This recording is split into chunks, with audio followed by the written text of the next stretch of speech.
PAN, a world sporting jamboree that has Team Cameroon among the participants.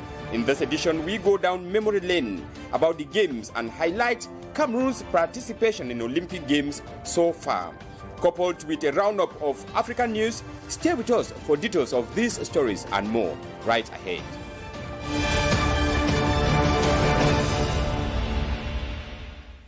Good evening, ladies and gentlemen, and welcome to the primetime edition of the news here on DBS Television. We begin the news in education. We're talking about results of the first school living certificate for the English subsystem of education and the SEP for the French subsystem that have been released in this 23rd of July 2021 at the Bafoussam 1 subdivision. Results that show a 75% success rate in the subdivision to encourage outstanding students. The mayor for Bafoussam 1 Council, Nang Cyril, gave out prizes to the best 5 students from the 13 accommodation centers for the French subsystem in the subdivision and the first 10 pupils from the 2 accommodation centers for the first school living certificate.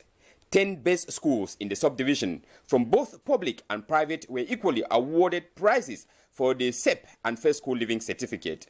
This is an initiative of the mayor in education, and it should be noted that this year's results in Bafoussam 1 subdivision have witnessed a drop by 5%, although still maintaining their first position in the division.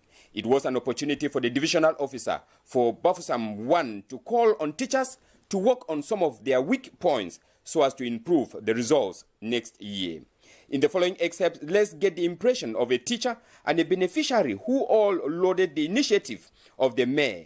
These excerpts are selected by our West Regional correspondent, Alexis Yangwa. I am particularly happy because the Bafoussam 1 mayor and the sub-duo, they have decided to make the prize award ceremony this year in a grand style. And particularly, I am happy because I had the first child in the region in first school living. I also had a 8th child in the first school living, that is Toda Owen and Tekam Bed, respectively. So with the good weather, the good people, the good faces, and whatsoever thing has happened here today, I say God bless the mayor, the DIO, the inspector, and everybody. My name is Tekam Bed Rafael. I'm very happy today because I received a prize given by the mayor of Bafoussam 1. I just wish to thank everybody for all what they are doing in this academic year. I wish to thank especially the mayor of Bafoussam 1, so that I'm very happy for what he's doing for us, so that he should continue and he should never change, because what he's doing is very. In this societal story, we look at a trending love enhancer charm called Kayamata. This is a new scamming method young girls have been using to lure men into falling in love with them and then extort money from them. In the following report, Ate Bonaventure says it is a traditional practice that has been existing in some African countries, but is currently being used for the wrong purpose. Let's follow him in this report.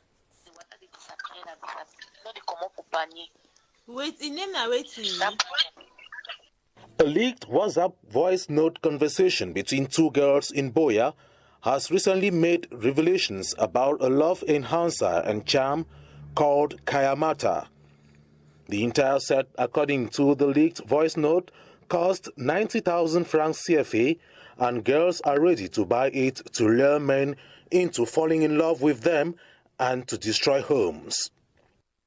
Getting into the use of all these will not serve in anything. Young girls use it probably to get more money, because they know when they talk to you, do this, you are under the spell, so you can do it at any time. But I believe that it doesn't have any importance. I don't buy the idea. I don't buy the idea at all. Because one day you're going to pay for it, and you pay at a very high price. The phenomenon, which is common in most West African countries, has recently been one of the most trending topics of debates and posts on social media. If you notice that with champion may either divorce, he may even kill you with beatings. Charm is a common belief in Cameroon and Africa at large, where people believe a substance or object can be mystical to divert people's attention. Men also use them. We're in the end times, and you see such things are really happening now. It's not only these, a lot of things has been happening, and we should all be alert. We should all take precautions to see that these things should not absorb us, because these things we fight. What are you fighting for? A young lady in Kumba is alleged to have lost her life recently after manipulating Kayamata without following the rules. The question on many lips is, for how long will this last?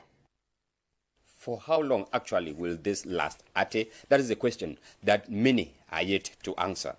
We remain talking about societal issues. This time, we look at the persistent scarcity of coins in Cameroon. Motorbike riders, vendors, and even buyers in the town of Douala, like in some other towns in Cameroon, who often use this little value money, say it is practically difficult for them to carry on with their daily activities. Our reporter Vanessa Shuyong has details in this report. In Cameroon, coins are issued in 1, 2, 5, 10, 25, 50, 100, and 500 francs CFA respectively. But today, these coins have suffered a stranger fate. Most inhabitants in Douala confess that the rarity of these coins makes life and transactions very difficult. Nous souffrons tellement. À telle sorte que nous payons 450 francs pour 500, 900 pour 1000 francs.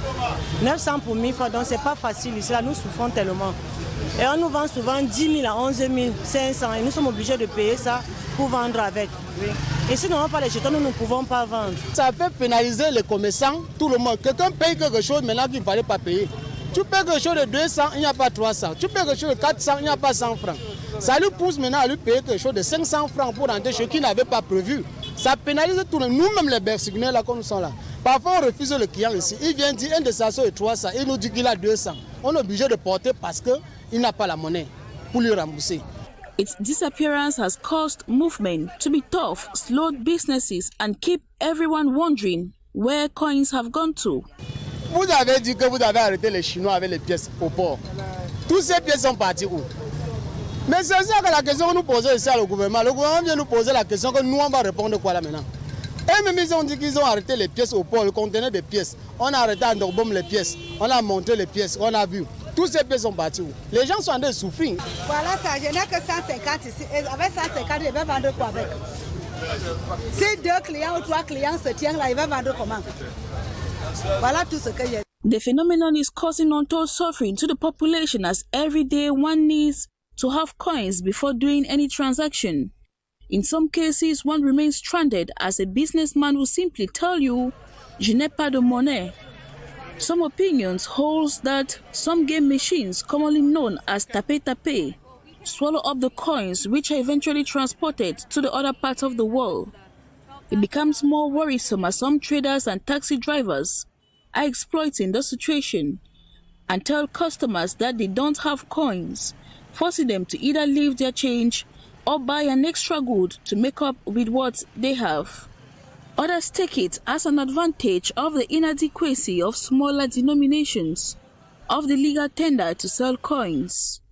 Most often, an economy will reap huge dividends in using coins for small transactions rather than banknotes, whose aging rate is faster than the rate at which coins deteriorate.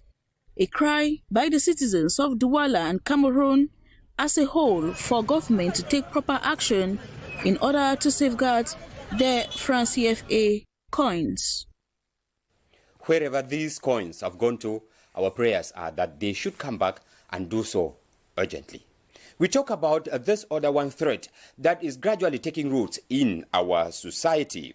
The excesses of commercial motorbike riders in cities like Douala and Yaoundé that is already a security threat, especially to women. The following report tells us that a stitch in time serves 9. Movement within the city of Douala, like in most urban centers, has been cumbersome given the dense nature of traffic and perhaps the nature of the roads. Many city dwellers have resorted to taking refuge by using commercial motorbike riders, commonly called Benskin, a sector that is imposing itself in the daily lives of the inhabitant at a frightful rate.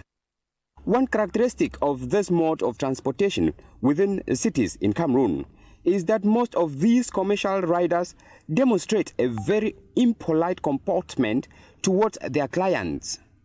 If not being outrightly rude, some even harass especially women who need their services. C'est des bandits d'abord. Ils m'ont agressé même l'autre jour. Like this woman says, most of them are thieves, as she has been a victim recently. However, she highlights that their services have become a necessity, especially with the heavy traffic within our cities. A similar opinion this man has, highlighting their aggressive nature when it comes to negotiating the price of their services.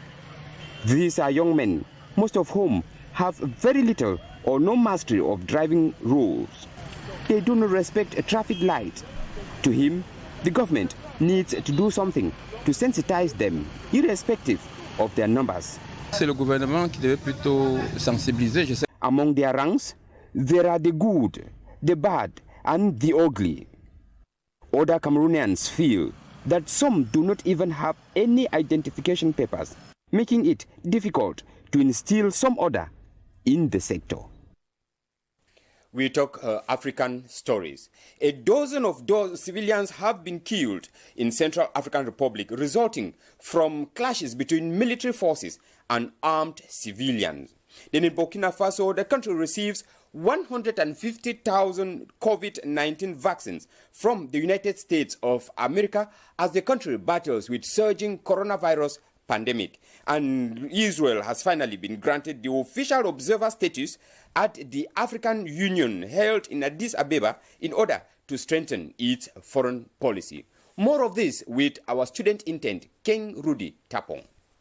13 civilians were killed in lashes north of Bangui, the capital of the Central African Republic. Peacekeepers found 13 dead bodies in Bangboto, about 300 kilometers north of Bangui. According to MINUSCA, they will do everything to shed light on this sad incident and bring the attackers to justice.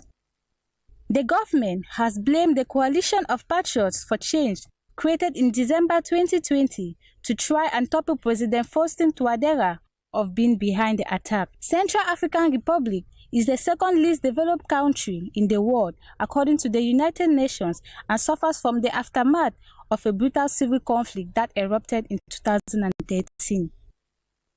Burkina Faso has recently received a shipment of more than 150,000 Johnson & Johnson COVID-19 vaccine doses. This is a gift from the United States through the COVAX initiative that should help speed up vaccination in Burkina Faso, which, like other countries of the continent, suffer from vaccine shortages. Vaccination levels across Africa are still very low, with less than 2% of its continent population of 1.3 billion having received at least one shot. To help alleviate the vaccine shortage on the continent, the United States has begun delivering the first batches of 25 million doses of vaccines it is sharing with the African Union. Senegal, Burkina Faso, and Gambia are amongst the first nations to get the Janssen jab. The effort has delivered only 200 million vaccines globally since February, while the United States alone has administered more than 338 million doses.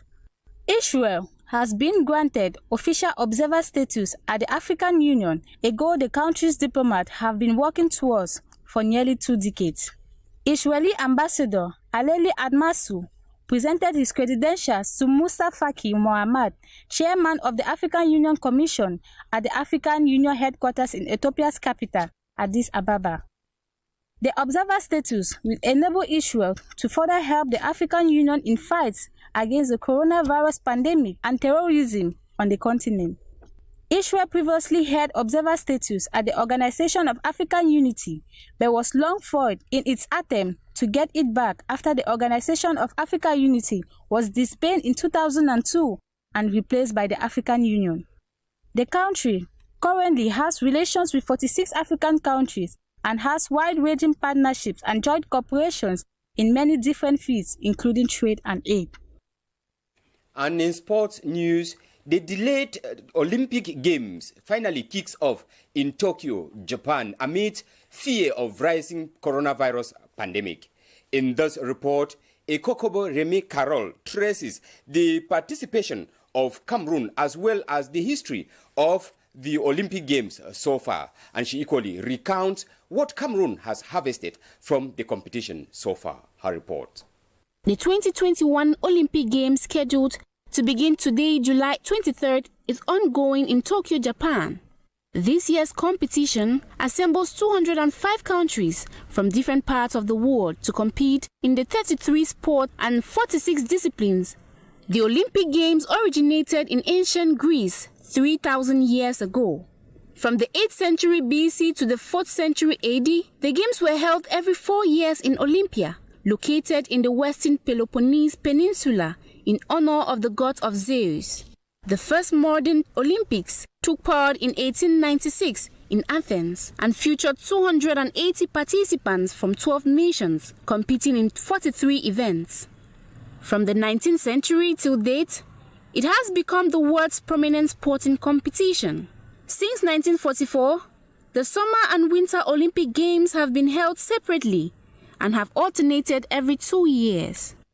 The 2020 Summer Olympics delayed 1 year because of the COVID-19 pandemic and was scheduled for July 23rd to August 8th, 2021 in Tokyo, Japan. Cameroon, being among the participatory countries in this Summer Olympics, first participated in the game in 1964 in Tokyo with 1 representative, and in 1968, 5 athletes participated in the Mexico Olympic Games, and Joseph Besala won a silver medal in boxing. In 1984 in Los Angeles, out of the 48 athletes from Cameroon, Martin Dongo Ebanga brought home a bronze medal in boxing. The 2000 Olympics in Sydney sent 35 athletes from the Cameroonian football team, who won the lone gold medal for the delegation. A remarkable moment in the history of Cameroon's participations in the Olympics. Bitter fell. Rigobert carries the flag. The Cameroon take the trophy. Françoise Bango Etone made history by winning 2 gold medals in the 2004 and 2008 Olympics in Athens and Beijing, respectively, in the women's triple jump.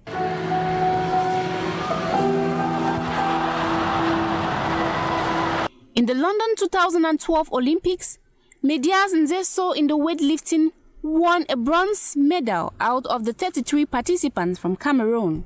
The Rio de Janeiro Olympic Games was a failure for Cameroonians as the athletes did not bring forth any medal.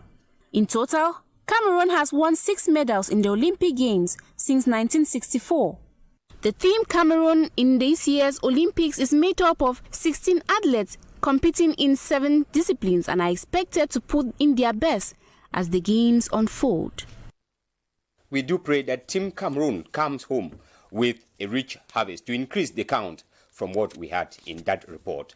That brings us to the end of this edition of the Primetime News. The next newscast would be in less than an hour in the French language with Eve Mokori. Until we meet again,